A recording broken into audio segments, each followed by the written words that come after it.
you fly a Beverly in low with the back doors off, ready to push the stuff out. These pilots know what it's like down there. They've usually had a bash themselves.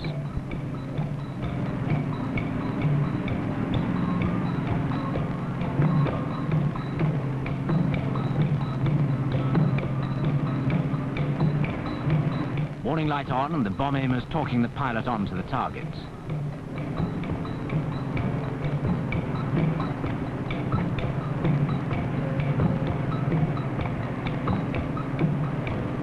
Out goes the package, floating down from the coolness of the sky into the sudden oppressive heat of the jungle.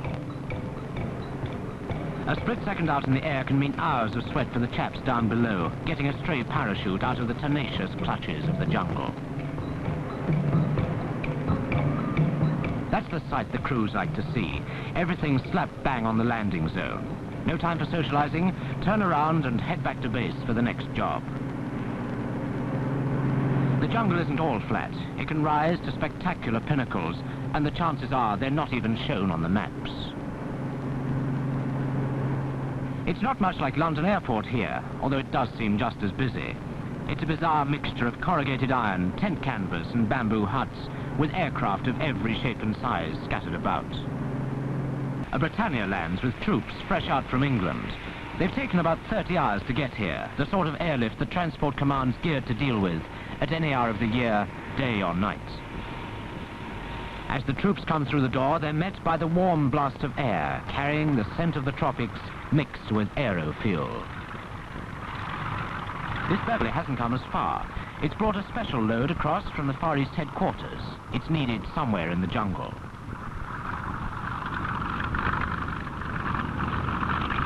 Towed down the ramp today, this gun could be swinging into the jungle in the morning, on the end of a parachute. There are the strike aircraft too, like these Canberras, having the venom in their stings replenished. The ground crew have been on since first light. If necessary, they'll grope their way from under their mosquito nets tonight, if there's a flap on. Their dress would make a warrant officer's hair stand on end at home, but out here, it's just a matter of common sense.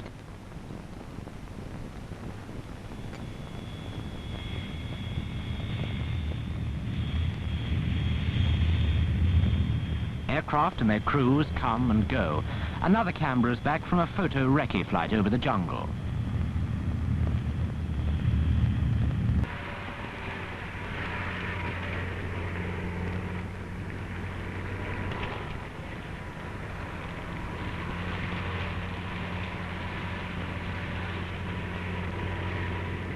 Get the films away quickly for processing so the people up at headquarters can know about any signs of infiltration into our territory.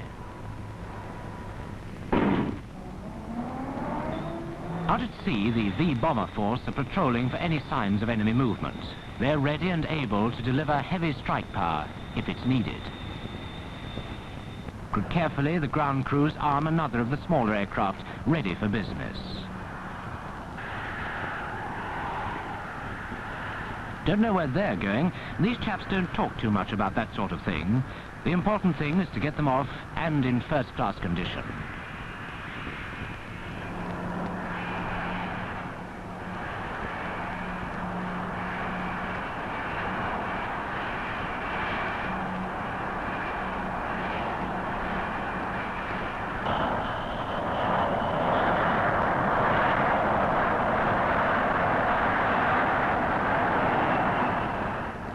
Maintenance is the first line of defense here. If anything goes wrong with your aircraft over the jungle, there's seldom anywhere to land. So the only way is to keep flying, and that's where the mechanics and fitters come in. They take a very personal pride in the crews of the aircraft under their charge. They use a lot of belvederes out here. They can carry anything up to a small lorry slung below the belly.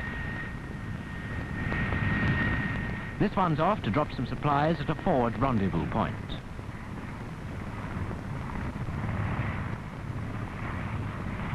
Formalities are kept to a minimum. The important thing is to get them airborne and on the job.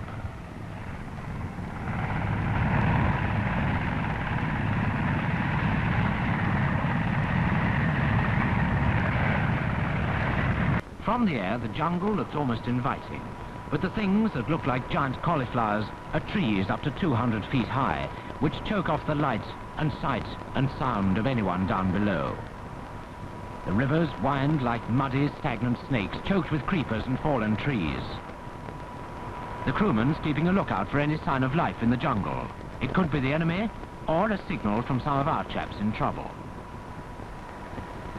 Here's the first point of call, and some of the locals are waiting as well as the troops.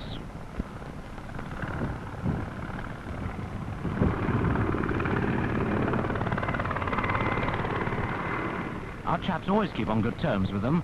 The medical orderlies help them when they're sick, and if it's really bad, the helicopters will come and take them out to hospital. That way they help us with many things, including information about anything unusual in the area. No hanging about. A helicopter on the ground is a sitting duck, so keep the engines running and get off as quickly as you can.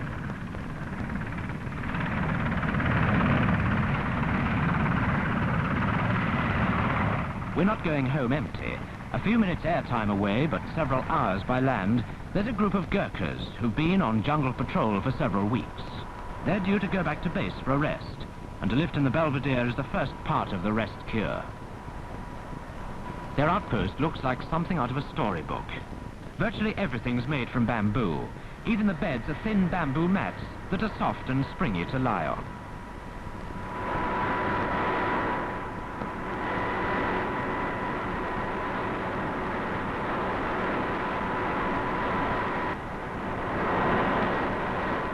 The only trouble is that the huts don't always stand up to the buffeting of the rotors from the helicopters.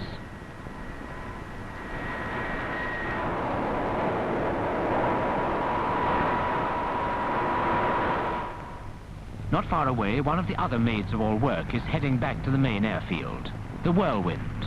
Never mind the weather or the country, the Whirlwind pilots will get there somehow.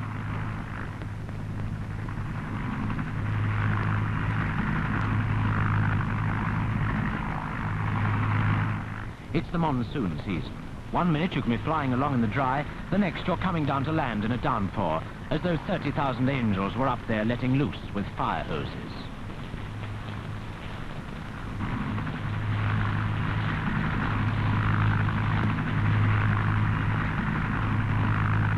But it's not a cold rain.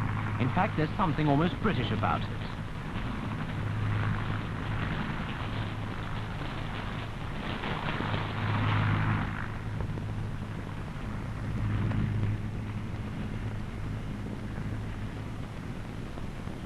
Gives you a bit of a laugh when the wife writes to say that it hasn't been a good drying day at home. But by the next morning, things have cleared up, and everyone's scurrying about getting ready for the day's supply drops. During the monsoon, these are usually done in the morning, before the weather closes in.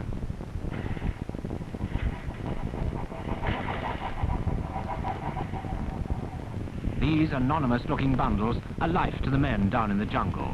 Everything from flour and vegetables to fresh eggs and naffy beer.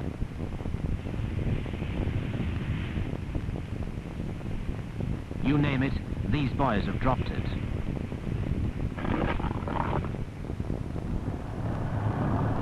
The Hastings is going right down to the sharp end of this particular operation. So they've laid on a hunter escort to keep an eye on things.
Ahead of the dropping zone, the boys are getting ready to receive delivery. They employ some of the locals digging the ditches.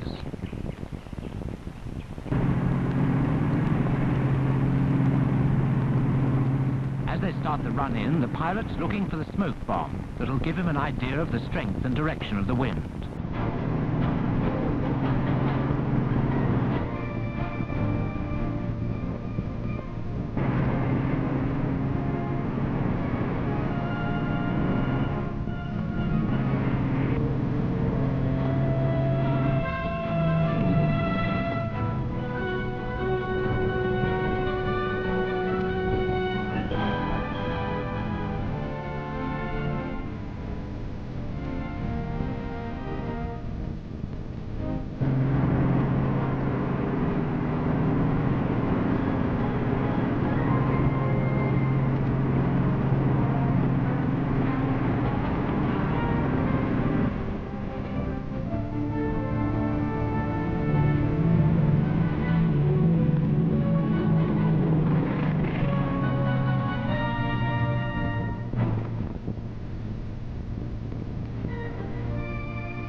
Although they hit the ground with a hefty bump, the boys who do the packing have made sure that no damage is done to the contents.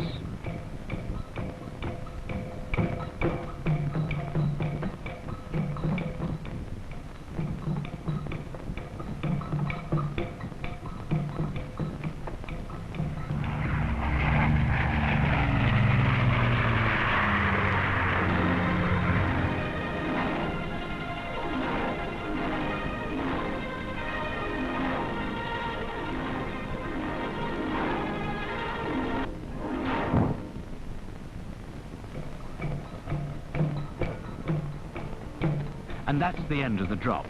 This package is very important. If the occupants are all right, it'll mean fresh eggs for breakfast.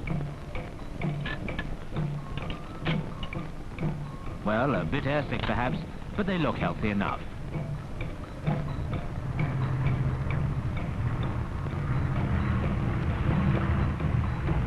The motto of Transport Command is, I strike by carrying. You might well add to that, anywhere, anytime.